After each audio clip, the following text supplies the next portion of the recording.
2002 সালে নীলফামারীর সৈয়দপুরে যাত্রা শুরু করা বিশ্বের প্রথম ফাইলেরিয়া হাসপাতালের কার্যক্রম বন্ধ ঘোষণা করা হয়েছে। গত 8 মে দুপুরে অস্থায়ী আবাসিক মেডিকেল অফিসার ডাক্তার মান্না চক্রবর্তী হাসপাতালটির কার্যক্রম বন্ধ করে দেন।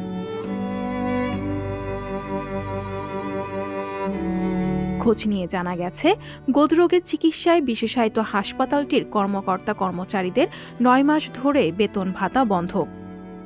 1,90,248 টাকা বিল বকেয়া থাকায় বিচ্ছিন্ন করা হয়েছে বিদ্যুৎ সংযোগও। এছাড়া পরিচালনা কমিটি নিয়ে দ্বন্দ্বসহ নানা সমস্যায় ধুকে ধুকে চলছিল হাসপাতালটি।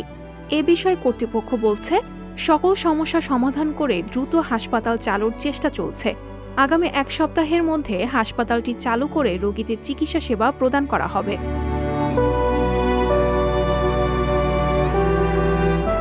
হাসপাতাল সূত্রে জানা যায়, উত্তরের জেলা নীলফামারী সহ ঠাকুরগাঁও, পঞ্চগড়, দিনাজপুর, কুড়িগ্রাম ও গাইবান্ধায় ফাইলেরিয়া রোগের প্রাদুর্ভাব বেশি। এ রোগের চিকিৎসার জন্য 2002 সালে জাপান সরকারের অর্থায়নে সৈয়দপুর উপজেলার কামারপুকুর ইউনিয়নে ধলাগাছ এলাকায় 75% জায়গা নিয়ে যাত্রা শুরু করে ফাইলেরিয়া হাসপাতালটি। বেসরকারি প্রতিষ্ঠান institute of allergy and clinical immunology হাসপাতালটি প্রতিষ্ঠার দায়িত্বে ছিল।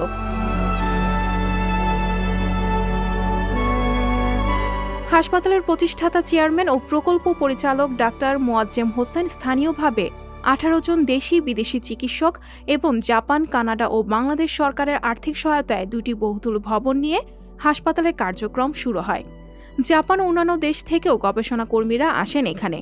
তবে 2012 সালে হাসপাতালটিকে ঘিরে স্থানীয়ভাবে সংকট সৃষ্টি হয়। পরিচালনা কমিটির দ্বন্দ্বে ভেঙে পড়ে সেবা কার্যক্রম। বিগত রমজান মাস থেকে মূলত শুরু হয়েছে। বেতনাদি আমরা অনেকদিন থেকে পাইনি। এর প্রসঙ্গ ধরে হাসপাতালে আন্দোলন হয়। এই আন্দোলনের কারণে চাপে কর্তৃপক্ষ প্রতিষ্ঠানটা বন্ধ করে দিচ্ছে আমাদের স্টাফ যারা ছিল তাদেরকে 1 টাকাও দেওয়া হয় নাই এবং তারা অনেকদিন পরিশ্রম করে কোনো টাকা পয়সা পায় নাই। এর জন্য তারাও খুবই আপসেট।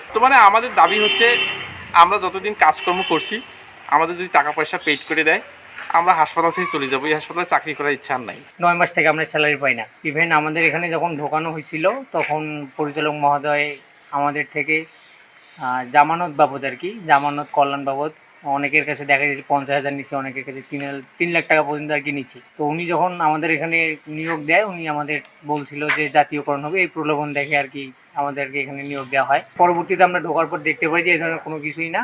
তো বলতে গেলে এক প্রকার উনি ফ্রড করে আমাদের সাথে। হাসপাতালের কর্মকর্তা-কর্মচারীরা জানায়, চাকরিতে যোগদানের সময় তাদের কাছ থেকে ফেরতযোগ্য জামানতের কথা বলে 50 লাখ টাকা নিয়েছেন হাসপাতালের পরিচালক। 9 মাস ধরে বেতন ভাতা পাচ্ছেন না তারা। বেতনের অপেক্ষায় থাকতে থাকতে অনেকেই বাড়ি চলে গেছেন। বিদ্যুৎ বিল বকেয়া পড়ায় সংযোগ বিচ্ছিন্ন করে দিয়েছে নেসকো কর্তৃপক্ষ। হাসপাতালটি 3 মাস ধরে বিদ্যুৎবিহীন। কিছুদিন জেনারেটর দিয়ে চিকিৎসা সেবা দিলেও সেটি বন্ধ হয়ে গেলে চিকিৎসকরা হাসপাতালে আসা বন্ধ করে দেন। আমাদের হাসপাতালের বিদ্যুৎ প্রায় 3 মাস ধরে নাই। বিদ্যুৎ না থাকায় অন্ধকারেই আমাকে একাই ডিউটি করতে হচ্ছে 3 মাস ধরে। তারপর আমাদের মিটিং একটা হয়েছে। মিটিংয়ের পর বলছে হাসপাতাল পুরো বন্ধ থাকবে। বন্ধ রেখেও দিনটা 24 ঘন্টা আমি ডিউটি করতেছি। তারপর আমরা দাবি রাখি যে আমাদের হাসপাতালটা যাতে খুব দ্রুত চালু করা হয়। প্রতিদিন আমাদের হাসপাতালে 8টা-10টা করে রোগী ঘুরে যাচ্ছে। অনেক দূর থেকে রোগীগুলো আসতেছে চিকিৎসার জন্য।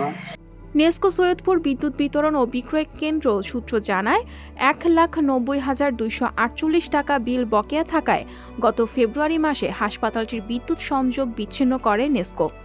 এরপর থেকে সংযোগ বা বিল পরিশোধের জন্য যোগাযোগ করেনি হাসপাতাল কর্তৃপক্ষ। সানজিদা শম্পা, সংবাদ প্রকাশ।